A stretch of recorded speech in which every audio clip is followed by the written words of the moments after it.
नमस्कार दोस्तों, next IAS YouTube channel पर एक बार फिर से आप सभी का स्वागत है। मेरा नाम है सपना कुशवाहा और आज का जो हमारा डिस्कशन का टॉपिक है आप देख सकते हैं, इसकी हेडलाइन है लखवार हाइड्रो इलेक्ट्रिक प्रोजेक्ट। यानी कि आज का जो हमारा पूरा डिस्कशन है वो लखवार जल विद्युत परियोजना के इर्द गिर्द रहने वाला है और इसी के साथ ये पूरा topic GS paper 3 infrastructure and development से जुड़ा हुआ है। अब इसी क्रम में हम आगे बढ़ेंगे और सबसे पहले समझ लेते हैं हालिया घटनाक्रम के बारे में।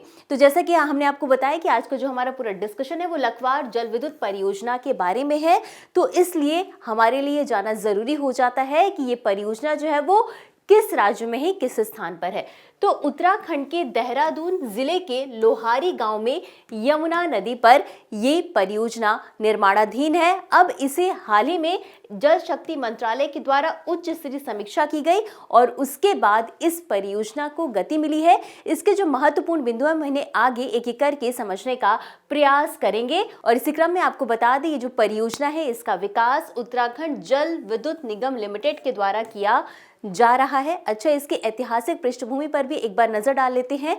तो ऐसा नहीं है कि इस परियोजना को अभी शुरू किया गया है। इस परियोजना को 1976 में अनुमोदित किया गया था और उसके बाद 1992 में इसे निलंबित कर दिया गया था, इसे रोक दिया गया था कुछ बजटीय कमियों के कारण। फिर उसके बाद 2018 में इस पे हस्ताक्षर किया गया और उसके बाद से अब फिर से इस परियोजना को गति मिली है। और अगर ये परियोजना पूरी तरीके से बन जाती है तो उत्तरी भारत जो है एरिया वहां पर जल और ऊर्जा सुरक्षा को बढ़ावा मिलेगा। यानी कि इस एरिया में ये जो परियोजना है इससे फायदा देखने को मिलेगा। अब इसी क्रम में आगे बढ़ते हैं और अब समझ लेते हैं इसकी मुख्य घटक के बारे में, इसकी विशेषताओं के बारे में।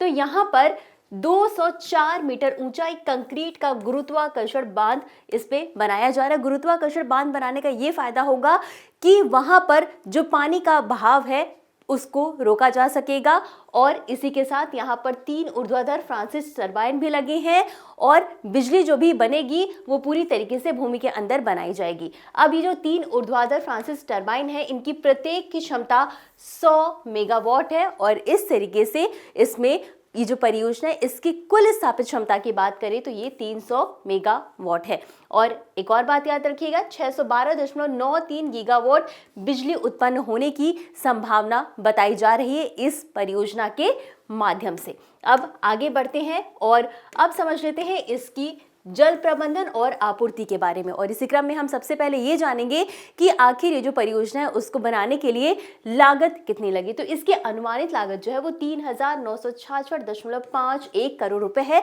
2018 में जब इस पे साइन किया गया था तो उस टाइम ही इस लागत को डिसाइड किया गया था। अब इसमें 1,388.28 करोड़ रुपए जो है वो उत्तराखंड सरकार के द्वारा दिया जाएगा। अब एक और चीज समझते हैं कि भंडारण क्षमता। तो ये जो परियोजना है इसकी भंडारण क्षमता जो है वो 330.66 मिलियन क्यूबिक मीटर है और इसी के साथ इसमें मॉनसून के टाइम पर 580 मिलियन क्यूबिक मीटर पानी को रोकने की भी क्षमता है। सिंचाई की क्षमता की बात करें तो अगर ये परियोजना बन जाती है तो इससे कुल 33,780 हेक्टेयर भूमि को फायदा होगा। इतने एरिया में सिंचाई की क्षमता जो है वो बढ़ेगी। साथ ही साथ पेयजल आपूर्ति की बात कर लेते तो इस परियोजना से दिल्ली, उत्तर प्रदेश, हरियाणा, उत्तराखंड, हिमाचल प्रदेश और राजस्थान इन राज्यों को पेयजल आपूर्ति होगी, यानी कि पीने के पानी की आपूर्ति हो सकेगी। इसी के साथ अब आगे बढ़ेंगे और कुछ और बिंदुओं को देख लेंगे। तो अब ये जो परियोजना है इससे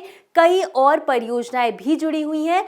तो अगर हम बात करें तो यमुना नदी का जो निचला वाला हिस्सा है वहां पर व्यासी जल विद्युत परियोजना शामिल है और इसकी कुल कितनी क्षमता है 120 मेगावाट। और इसके अलावा यमुना नदी के ऊपर वाला जो क्षेत्र है वहां पर यानी कि ऊपरी यमुना बेसिन में किसाऊ बहुउद्देशीय परियोजना शामिल है और रेणुका जी बहुउद्देशीय परियोजना भी शामिल है। अब किसाऊ बहुउद्देशीय परियोजना जो है ये इससे कुल 660 मेगावाट की इसकी क्षमता है और रेणुका जी बहुउद्देशीय परियोजना की 40 मेगावाट की क्षमता है। और यही था आज का हमारा पूरा डिस्कशन का टॉपिक और इसी के साथ हम आगे बढ़ेंगे और इससे संबंधित अभ्यास प्रश्न को भी हम देख लेंगे। तो प्रश्न है, लखवार बहुउद्देशीय परियोजना के संबंध में निम्नलिखित कथनों पर विचार करें। आपके पास 3 कथन है। पहला कथन है, यह परियोजना मुख्य रूप से गंगा नदी पर स्थित है। दूसरा है, परियोजना का उद्देश्य जल विद्युत उत्पादन और सिंचाई क्षमता में वृद्धि करना है। और तीसरा कथन है, परियोजना उत्तराखंड राज्य में निर्माणाधीन है। आपको बताना है कि उपर्युक्त में से कौन सा या कौन से कथन सही है या सही है। आपके पास 4 ऑप्शंस हैं, ए केवल 1, बी केवल 2 और 3, सी केवल 1 और 3 या डी 1, 2 और 3। और इस प्रश्न का उत्तर आपको हमेशा की तरह कमेंट बॉक्स में देना है। तो आज के लिए बस इतना ही। मिलते हैं अगले एपिसोड में इसी तरह कुछ अहम और जरूरी खबरों के साथ। तब तक के लिए धन्यवाद।